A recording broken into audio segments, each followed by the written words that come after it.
doing Quezon's game for the team, Sir Matthew. Right. Congratulations, sir. Ikaw, gaano ka po ba ka-proud sa ang role na ito sa Quezon's game? Wow, very proud sa isang karangalan talagang makapag-portray ng isang napakalaking personalidad tulad ni President Manuel Quezon. Hindi lang dahil siya ay presidente ng Pilipinas, kundi dahil nahikayat niya ang buong populasyon ng Pilipino para tumulong sa hindi man nating kauri, pero dahil sila ay tao din at anak nga din ng Diyos, sabi ni President Manuel Quezon, ay pag nangailangan ng tulong, kailangan nating tulungan. Ayan, ito na po. It's time for our mga kapamilya na kasama natin for this BlogCon na magtanong tungkol sa Quezon's game. Anyone? Ito dito tayo kay friend. Hi Sir Raymond, this is Rocky from TV series Grace. Hello, Rafi. Rocky pa. Rocky? Rocky. Hey, Rocky. And sir, first of all, yung Quezon ba, ito po ba yung sequel or prequel nung nung dalawang naunang historic movie na Antonio Luna at saka Gregorio Darpilar? No, actually, yun ang akala ng marami nung nakapanood ng Antonio Luna and Goyo. But no, it's not because magkaibang production. I think that was produced by Artikulo Uno. And this is of Star Cinema and Kinatech Production. Yes po. And about din po sa character niyo as Manuel Quezon, did you audition po ba for the role or they tailored the role for you? Well, that's a very good question kasi lagi ko kinukwento nung time na na-receive ko yung text na about the movie. Ang sabi sa text that Raymond would like to offer you a movie. Please come to the office at Kinatech Production sa Makati. I finished taping then at 6 o'clock in the morning for Pusong Ligaw and I had to be at the office at 9 a.m. So, ibig sabihin nun, 1 hour lang yung tulog ko, tapos mga 1.5 hour yung biyahe. So talagang, pinag-isipan ko yun na, oh sige, pupunta ba ako, may movie, bagong movie, indie film, sige, punta na lang ako kahit wala akong tulog. Kasi ako naman yung lead parang gano'n, may in-offer, baka magandang opportunity. So when I got there, pagdating ko doon, in-explain ng director, si Direct Matthew Rosen, yung pelikula, so it is about Manuel Quezon, ganyan-ganyan, about the Jews, and sort of, may pinakita siyang video. And then sabi niya, so are you, here's the script, are you ready to audition? I was like, oh, I thought you were gonna offer me the film. I'm gonna audition pala. Sabi ko, hindi gumagana yung utak ko kasi wala pa akong tulog. Parang naubos na dun sa taping previously, nung gabi, nung buong magdamag. So, nagpakuha agad ako ng kape para magising. And then, sige, sabi ko, bahala na. Sana I can do well kasi wala nga akong tulog eh. And so, after the speech of Quezon, ang haba nung speech niya eh, everyone clapped dun sa paligid, yung nakapaligid sa camera, yung mga staff doon. So, tuwan-tuwa naman ako na, wow, okay, I'm very proud. Parang gusto nila yung audition ko. Pero pagtingin ko doon kay Direk Matthew Rosen, hindi siya nakangiti. Parang stunned siya eh. Parang, gano'n siya sa akin. Sabi ko, mukhang hindi niya nagustuhan. So, unti-unti ako lumapit sa kanya. Sabi niya, he shook my hand. He just said, okay, Raymond, we'll just give you a call. I go, oh, parang, ibig sabihin nun, goodbye, and we'll never see you again. Parang ganun. So, hindi ko na narinig about the film after 2 months. Biglang may na-receive akong text na, Raymond, we'd like you to come in for a final audition. Wow. Wow, may audition na naman. Final. Pero I'm happy na nakapasok ako dun sa finalist. Biglang, puyat na naman ako kasi parang mahalaga sa akin tulog pag sobrang puyat sa TV. So, kumbaga, siguro nilakas ako yung loob ko and I said, direct text ako, can you guarantee me that if I go there, na saan ka mapupunta yung role ni Quezon? Sabi niya, sige, balikan kita, Raymond. And then she text back, kasi sabi ko, I'm very puyat and may taping pa ulit ako bukas, so I just want to make sure. Kung pwede lang, syempre, kung hindi, but I tried, so nag-text siya, kinausap niya yung director, sabi niya, Raymond, 90% daw, sa'yo na yung Quezon. May 10% pa. Paano hindi sana mapunta yung 10% na yun? So, sige po, siguro yung 10% na yun yung audition. At, so, naghanda na talaga ako, inayos ko na yung hair ko, tulad ng old-fashioned style, parang Quezon style. Tapos, nagsuot na ako ng, parang kung ano yung ma-put together na purong puting-puti. May si Quezon sa nakaputi. So, I had a jacket, formal blazer jacket, white, and white shirt. Pero yung pants ko, hindi talaga white. Parang jogging pants lang kasi sa taas lang naman kukunan. And then, so I got into the role. Ayun, ano ba? Binigay na ba sa akin yung role? And then, kinausap ako ng director. And then he said, Derek Matthews said, Raymond, I'm sorry I didn't get back to you for 2 months. We had to fight for you to get the role kasi there are other producers also. And syempre, everyone has an idea kung sino mas bagay sa role. And then, marami binigay na names. Nagagaling din ng mga actors. Tapos sabi niya, piniglamo ko because for me, your profile, pag inayos ka, you look like Quezon. And then you have a certain tindig na parang may ganun na si Quezon kasi very full of life and passionate. So, sabi niya sa akin na daw yung role. So, yun, tuwa naman ako. And, pero, it was very daunting kasi nga, you have to be careful what you ask for because when I asked for it and they gave it to me, and then I realized it was a daunting task. It was a very scary. I only had 1 month to prepare. At the same time, I was doing TV work in between 3 times a week, and I was not sleeping well, and so I had to study it. You know, it was quite a challenge. So I'm happy for those people na nakapanood na natuwa naman sila sa pelikula.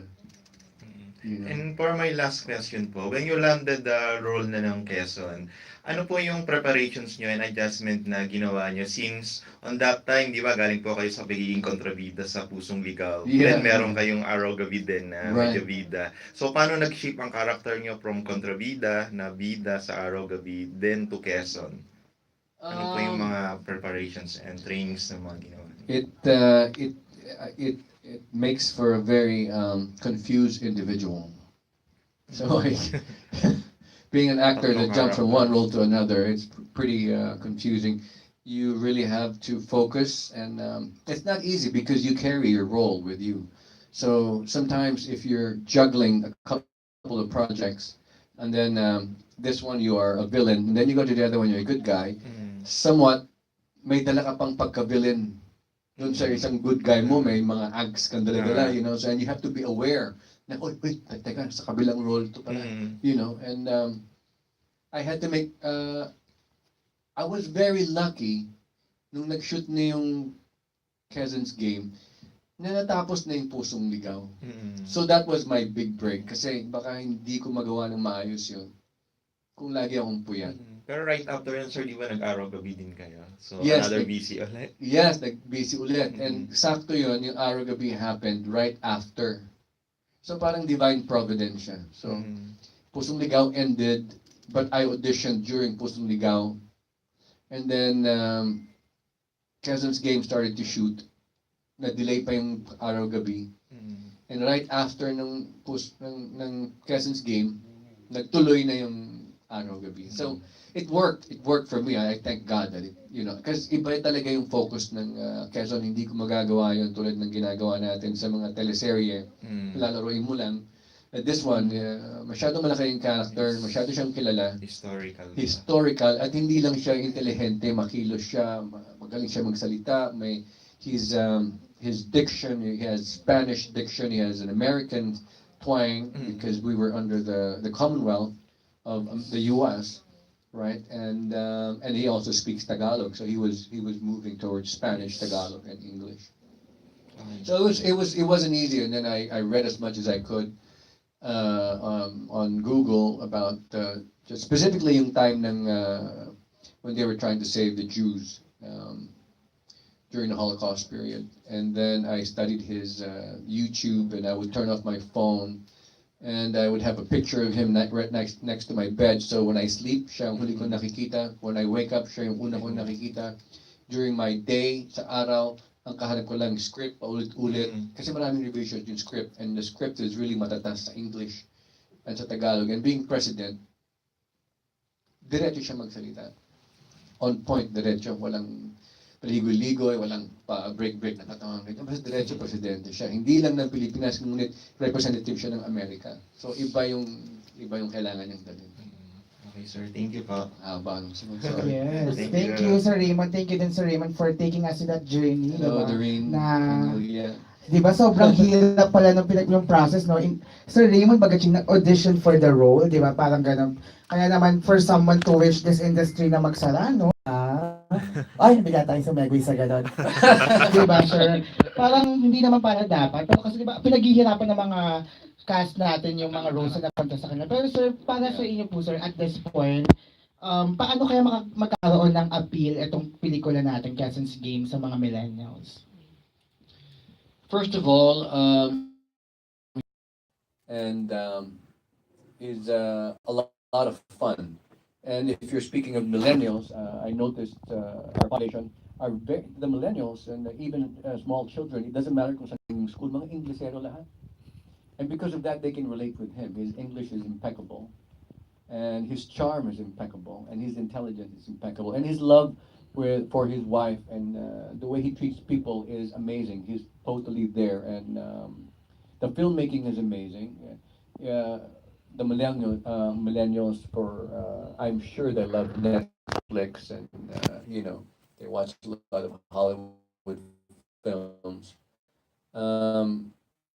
This film has won 3 awards, and we will still be joining other film festivals as per Direct Matthew Rosen, and we hope to garner some more because we are very proud of this film. We are hoping this would give, especially to the important award-giving bodies in the U.S. So because of that, I guarantee the millennials that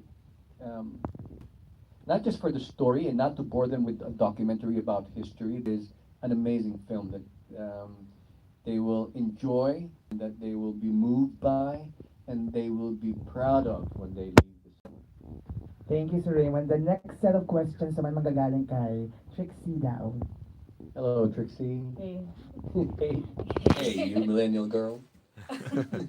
Yeah.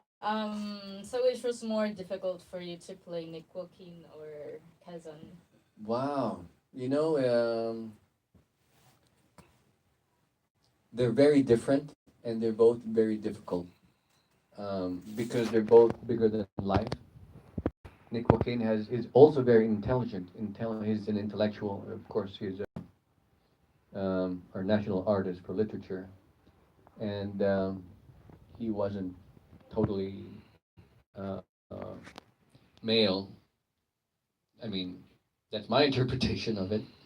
And at the same time, I cannot make a mistake that I make it out like he's a little too effeminate or a little too crass. Na kailangan medyo dignified pa rin siya. Though he was very open about himself, a lot of people know about him, and President Quezon, I have to have consistency of. This film, I knew that Quezon's Game is going to go all around the world, and it talks about the Jewish community. So the Jewish community will be able to watch this. The international community is going to watch this. So they're going to make sure alam ko, they scrutinize nila yung mga actors. Believable ba yan? Diba? So they're both very challenging, and really it's always daunting when you play a role that had a life of its own prior to your own creation and your collaboration with the director and the writer. So I have to fit into a great persona, which is it's a make or break for an actor, really. How has your perception of Quezon changed before, of course, doing the shoot for the movie and after?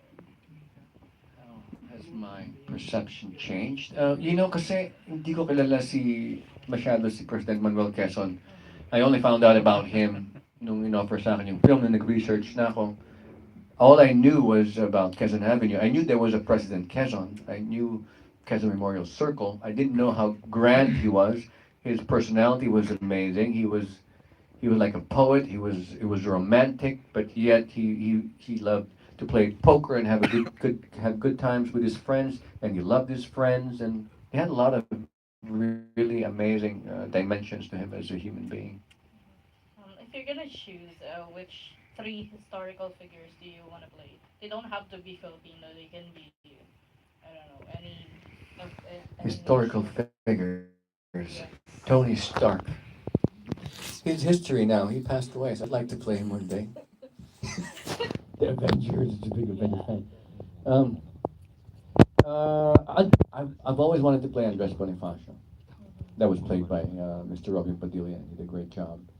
But I've always wanted to play him. I've always been a big fan of Andres Bonifacio because he was self-taught, that he loved his country, and he was called the Maralita, but he was an intellectual, and yet he had bronze and intellect. Last question, just a So follow-up. I wasn't able to get to the third one. I don't know about the Okay. third one yet. I'll come back to that later. Okay. Just a follow-up to the whether I mean if he's part of at least of the Marvel Cinematic Universe, which superhero would he? Which superhero? Yeah. I don't know, but I'll turn him into Super Kazon. So it's gonna be Super Kazan Avenue now. Super Kazan Avenue, yes. He has to be his own man, his own hero. I think his apt for Avengers because he's very American. At the same time, he's very Filipino heart, but his intelligence is it bridges Philippine intelligence to American intelligence because he was dealing with. I mean, the people around him was Paul McNutt, Eisenhower. We were under Roosevelt at that time, and his friends were the Frieda brothers, Jewish Frieda brothers, who were tobacco magnates. So he was pretty international, if I may say so. From my own research. So who's your third historical figure? Marcos actually just came to mind because Marcos is very international. The way he speaks, and he awed me. I saw Marcos in an interview on YouTube, and he made a speech with President Reagan there, and Marcos went on the platform on the podium without any script, and it was impromptu, and he spoke with heart. I'm not talking about. I'm apolitical here. There's no side, but as a figure, I was in awe that he was at the White House or somewhere an amazing event with President Reagan. But he moved the people. He moved me while he was speaking. He wasn't just a Filipino to me. He was an international figure who knew without any inferiority that he came from a developing country. Thank you. Hello. Good afternoon po, sir. I'm Good Yam afternoon. from the Lifestyle Portal. Hello, Ano Yam. lang po, kung kayo po ba yung may choice na mapasama si Miss Rachel Alejandro dito sa movie? Um, Usually that's the directors and producers. That's their prerogative.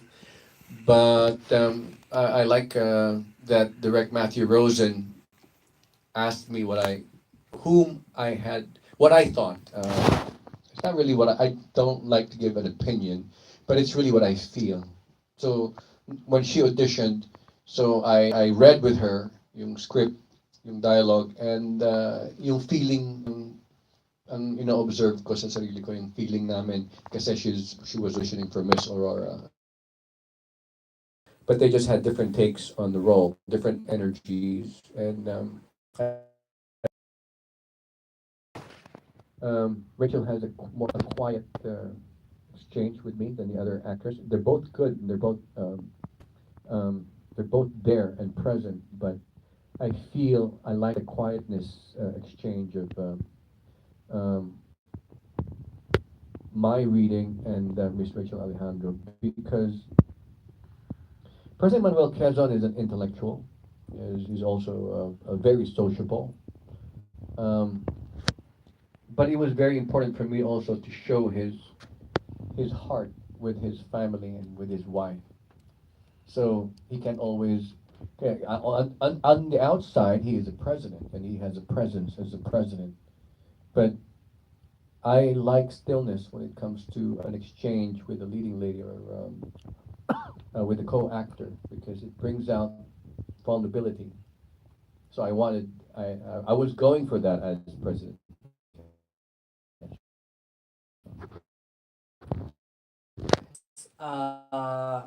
Na-excited po ba kayo? Kinabahan sa movie? Actually, kasi when I read a script minsan, hindi ko iniisip na I'm an actor script. I just read a script as a story. And eto si Quezon sa harap ko, ito yung makausap niya. Na-transport ako sa time and place na yun. Um, so, after that, I will leave the script and I will just siguro contemplate, be quiet. And then I'm like, oh my God, this is a scary role. And the English was fast-paced the way he spoke. As I said, ano siya eh, sigurado siya sa mga sinasabi niya. Lahat ng lumalabas sa bibig niya, sigurado ko sa presidente siya. You know?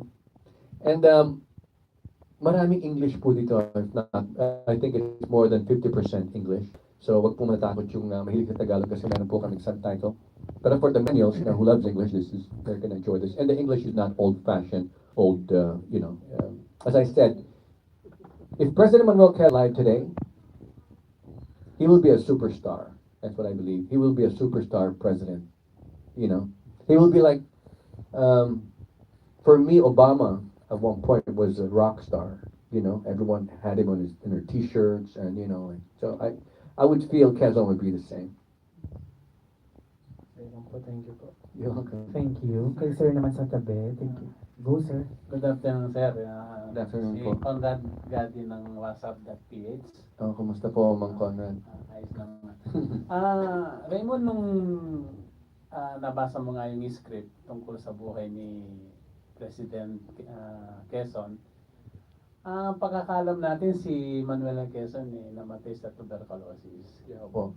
So, hindi ka ba nahirapan na gampanan yung pagiging use niya sa paninigarilyo?